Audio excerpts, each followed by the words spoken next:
primary ministry mandated to assist the Chief Minister in the exercise of general supervision of LGUs as stated in the Republic Act No. 11054. The Ministry of the Interior and Local Government is tasked to fully and effectively respond to the needs and demands of the local government units, thereby making them empowered and accountable. Part of the powers granted to the MILG as far as local government units is concerned is the power to supervise the LGU operations to see to it that their acts are within the scope of their powers and functions. When we mean general supervision, the MILG BARM is authorized to develop and strengthen capacities for local government units including officials and functionaries, conduct performance oversight to LGUs through diagnostic tools to gauge their functionality and performance and link them to awards and incentives, promote local autonomy, centralization, community empowerment aimed towards the effective delivery of basic services to their citizenry.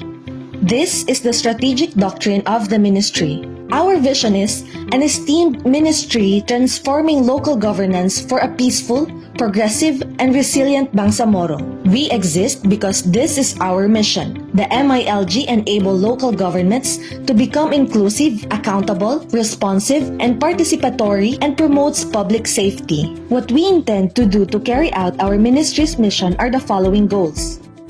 We will ensure that all policies, regulations, and programs in line with the General Supervision Mandate are faithfully executed at the local level and harmonized with the regional and national government's priority. This is also same with policies, plans, and programs for emergencies arising from natural and human-induced calamities. This is the new organizational structure of the ministry under BARMM.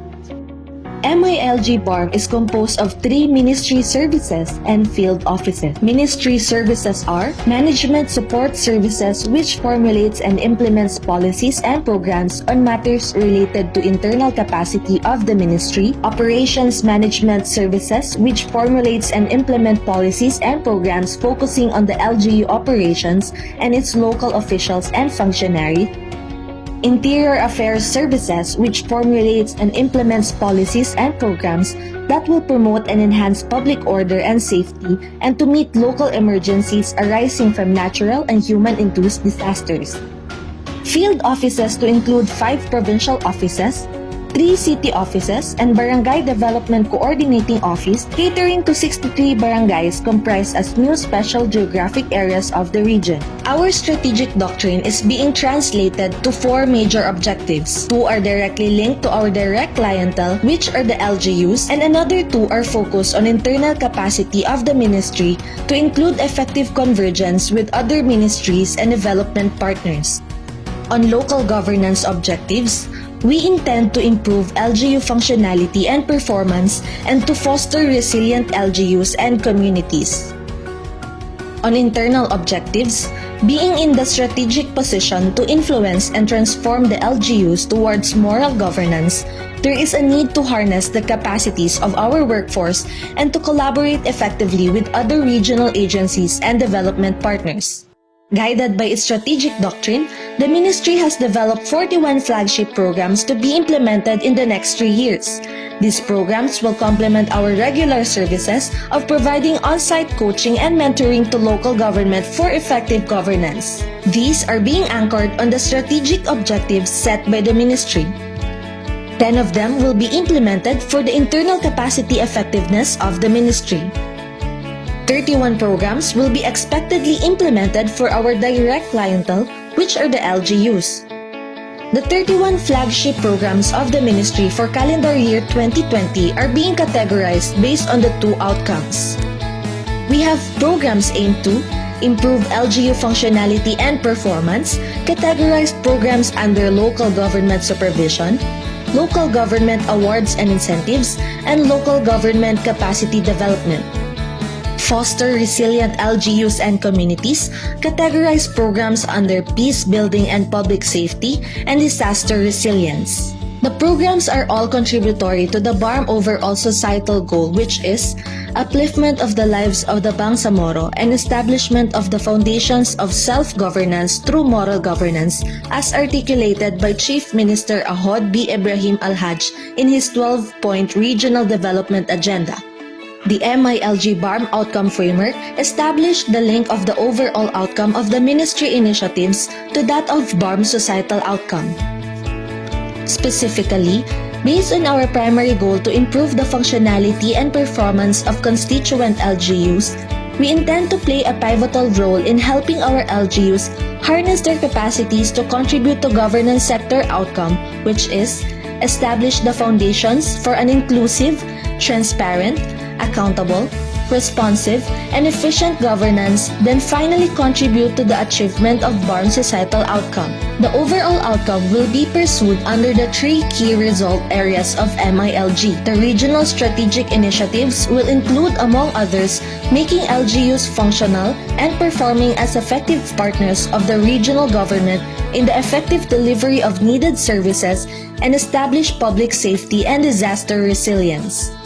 In the light of the pandemic coronavirus disease 2019 or COVID-19 situation, this requires us to think of another innovative ways on how to do our things, how we organize and utilize our resources to create and deliver the intended results for our LGUs. Despite the situation, we will look alternatives such as through technology to continue to deliver our programs and services. Since trainings, meetings that entails mass gatherings were being restricted, we will be delivering our programs virtually or through online. It is at this context that we introduce to you the programs of the ministry. These are the following programs under Outcome 1, Improved LGU Functionality and Performance. Local Government Supervision, Seal of Good Local Governance, Performance Assessment Scorecard System, Local Government Functionality Assessment, Policy Audit Compliance Tracking System, Localizing e-Governance on Accelerated Provision of Services, Child-Friendly Local Governance Audit, Barangay Governance Performance Management System, Barangay Facilities and Workers Monitoring.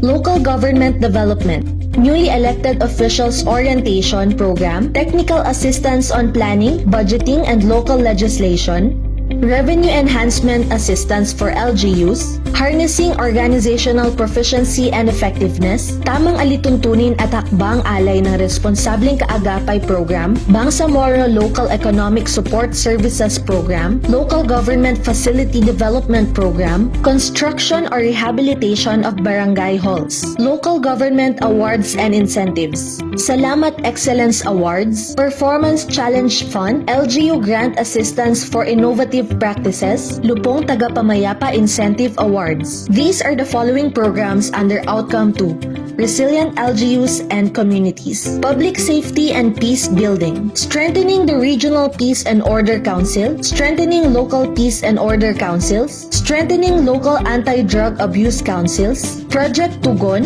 Bangsamoro Community Resiliency and Peace Program, Disaster Resilience BARM Ready, Disaster Risk Reduction and Climate Change Adaptation, Capacity Development on Incident Command System and Search and Rescue, Acquisition of Disaster Preparedness Facilities and Equipment for Ready BARM, Quick Response Fund, Engaging the SK Empowering the Youth Program. Other than waiting for the national programs and funds to come to be cascaded and implemented to the LGUs, the ministry has initiated and come up with novel or innovative programs that would really address the governance gaps of the LGUs as presented earlier in the Regional State of Governance in BARM. The following are: on performance oversight, we have programs on Local Government Functionality Assessment, a functionality oversight strategy tool aimed to define, operationalize, and assess functionality of local government units in BARM using the 7 elements of LGU's functionality. Performance Assessment Scorecard System, which is a progressive online management assessment tool that gauges the performance and readiness of the LGUs on full devolution such as service delivery, particularly on areas of health, social services, and agriculture. On citizen-centric innovative service delivery, replicating from the A2I program of the Bangladesh government, the MILG initiated program on Localizing e-Governance on Accelerated Provision of Services, a citizen-centric service delivery program intended by significantly accelerating connectivity in communities across BARM and opening up governance by enabling citizens to capitalize on the benefits of digital transformation through the application of technology for improved access to services and information, community enterprise and development, assisted rural e-commerce, and skills development.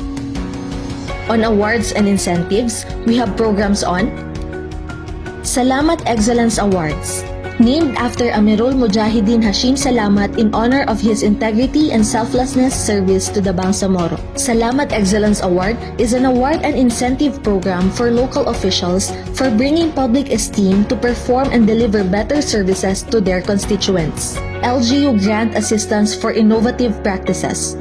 Good LGU governance practices shall be documented, recognized, and promoted for possible expansion and replication by other LGUs. Other regional initiatives by the ministry are the following. On capacity development, we have programs on Tahara Program, capacity building intervention for the formulation and implementation of long-term solid waste management plan of LGUs. Harnessing organizational proficiency and effectiveness. Training intervention for social governance that include formulation of education and health programs for LGUs. Revenue enhancement assistance for LGUs. Capacity development and on-site coaching on system improvement for tax or revenue collection, revenue code, tax map, and leadership training. On public safety and disaster resilience, we have programs on Project Tugon o tulong ng gobyernong nagmamalasakit. It aims to facilitate the mainstreaming of former rebels as productive citizens of the community. Bangsamoro Community Resiliency and Peace Program. Development of PCVE customized design or modules and implementation for conflict-affected communities. Capacity development on incident command system. Training for regional and local DRR officers or volunteers on ICS. Capacity development on search and rescue. Search and rescue training for regional and local DRR officers and volunteer. On project management and development, we have programs on Bangsamoro Local Economic Support Services Program, Capacity Development and Infra Support Program for LGUs to enable them operate and maintain income-generating enterprise, Local Government Facility Development Program, Improvement of Government Centers, construction or rehabilitation of barangay halls. Based on the State of Governance report presented earlier, we have tailor-fit our CapDev programs in order to address governance gaps of concerned LGUs. This is also in preparation for our potential LGUs as passers for next year's SGLG implementation. Per program, we have identified number of target LGUs or beneficiaries to be served. SGLG, 35 LGUs are expected to be capacitated based on their governance gaps. PAS, 124 LGUs are targeted to be assessed. CFLGA, 80 LGUs will be targeted for child-related CapDev programs. LEAPS, 2 LGUs will be benefited from this program. LOGFA, 124 LGUs will be targeted for assessment. PACS, 124 LGUs are expected to comply with the regional and national policies. SEA, 10 LCEs will be targeted for this program. LGU AIP, 15 LGUs will be targeted for documentation of their good practices. Most of our programs will delve on capacity development through online platforms, such as DRRM or CCA. 50 LGUs are expected to be capacitated. NEO, 124 LGUs are targeted to be trained based on their needed skills. TA on PBL, 124 LGUs and 2,590 barangays will be given appropriate technical assistance. Sahara, 25 LGUs are targeted for CapDev. REAL, 25 LGUs will be targeted for online training. HOPE, 15 LGUs are expected to complete training on LSB and LHB functionality under this program. LTIA, 50 Lupon members will be benefited from this program. BGPMS and BFAUS, at least 2,590 BLGUs will be targeted for assessment and data management. For these programs, we will be targeting 250 SK on SK program, 6 LGUs will be given Market Infra project out of the 25 LGUs of REAL project, 4 LGUs will be given Municipal Building project from this LGFD program, 20 BLGUs will be targeted for the construction or rehabilitation of their barangay halls, 5 LGUs will be given police station projects. At least 250 returnees will be benefited from Project Tugon. 25 LGUs are targeted for CapDev on community resilience. 124 LGUs will be targeted for CapDev on LPOC and LADAC functionality. 7 LGUs will be given fire trucks from the ministry. For programs under disaster resilience, we will be targeting 50 LGUs per CapDev on ICS and SAR. 5 provincial governments will be given Operations Center building with facilities. At least 2 units for disaster equipment will also be given. From this end, we solicit support and commitment from you as local chief executives of your respective LGUs on the programs and projects of the ministry to be implemented this year. We thank you for the opportunity to present the MILG programs and projects.